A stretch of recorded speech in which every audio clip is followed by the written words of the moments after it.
I bid you welcome. I welcome you to my house. Welcome to my house.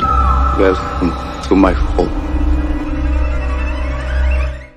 Hello Horror Hounds, welcome to my Horror House. Something a little bit different for this video. I don't normally do pick-up videos and Blu Rays and DVDs and stuff like this, but I've got a bunch this month and it's a nice way of introducing the topic of me reorganising my film collection with a view, perhaps a question at the end of the video as to whether or not you might want to see my collection or weigh in on the potentially controversial way I'm deciding to order my films.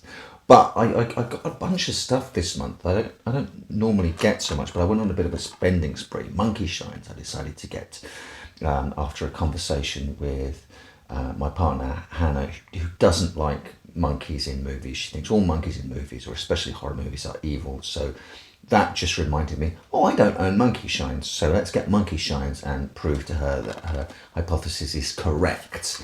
With the shops opening up here, non-essential shops opening up here, I managed to pick up, for a fairly decent price, It Chapter 2, which has been a bit of a gap in my collection. I wasn't going to rush out and get that. I wasn't as blown away with Chapter 2 as I was with the first film, but maybe watching them back to back will help cement it.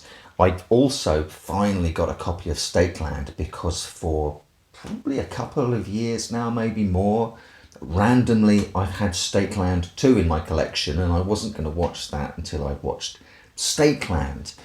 I decided to also finally get a hold of Abbott and Costello Meet Frankenstein because it occurred to me, hang on, this film is the second and last time that Bela Lugosi officially played Dracula. For that reason alone, I need it in my collection. And watching that rekindled my affection for Larry Talbot and the Wolfman, and it made me think that I needed to get some outlier werewolf movies into my collection. So with that in mind, I got round to getting a copy of An American Werewolf in Paris. So I'm sure the CGI on this has aged terribly. I remember kind of enjoying it for what it is at the time, a fun, dumb werewolf movie. But off the back of that, I also wanted to get a copy of Silver Bullet, based on the Stephen King cycle of the werewolf. And bizarrely found out that the cheapest option to get that was to get a Stephen King Blu Ray box from Germany. Now what's particularly exciting me about this and how this leads into my collection and how I'm storing my collection now is the fact that these three films, Cat's Eyes, sometimes they come back, and Silver Bullet, are all stored in individual cases. They don't have covers. They seem to have posters, but that's all to the good because I've been in a fairly lengthy process of taking all of my Blu-rays and DVDs out of their boxes and keeping them in I think they're called slim case folders like this. I also picked up Annabelle Comes Home, which I haven't watched yet, but I'm vaguely thinking I might do a Conjuring-a-thon at some point. But these slip cases come with a little wallet that you can put the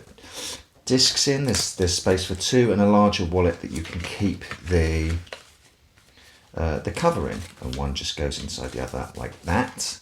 And I also picked up Legion, the Paul Bettany Angel versus Demons movie, and I slip all of these into ugly little boxes like this, and I store them according to theme. So Legion and Annabelle Comes Home at the moment is stuck in this box, which is for witches, demons and religious horror movies.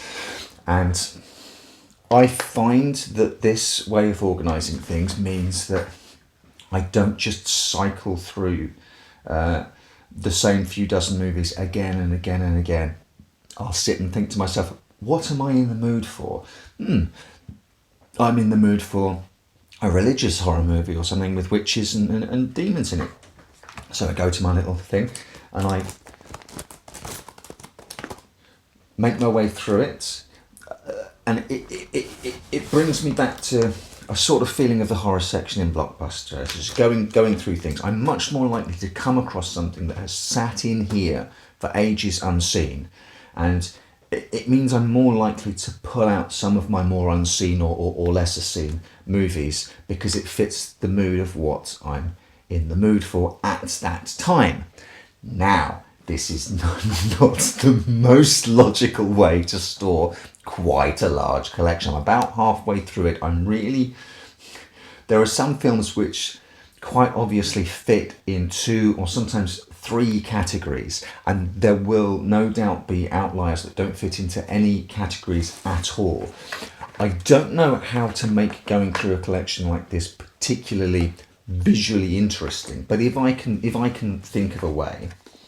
Basically, would you guys, once I've sorted all of this out, would you guys be interested in me going through my collection, sort of theme box by theme box, and that way you can shout at me for how angry it makes you?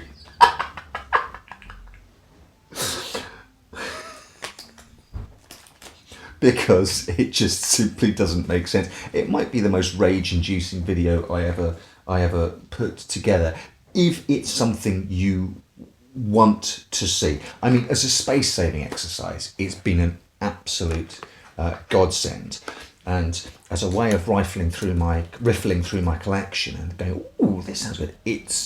I'm a big fan of it. It's not perfect by any stretch of the imagination, and I imagine an awful lot of people who can get quite understandably a little OCD about their collections would start to twitch if I put together a tour of my collection and how I've decided to segregate them all. It sounds like it could be fun, but only if you fancy it. It's just a thought. What do you think? It's over to you. If you're not interested, I won't bother.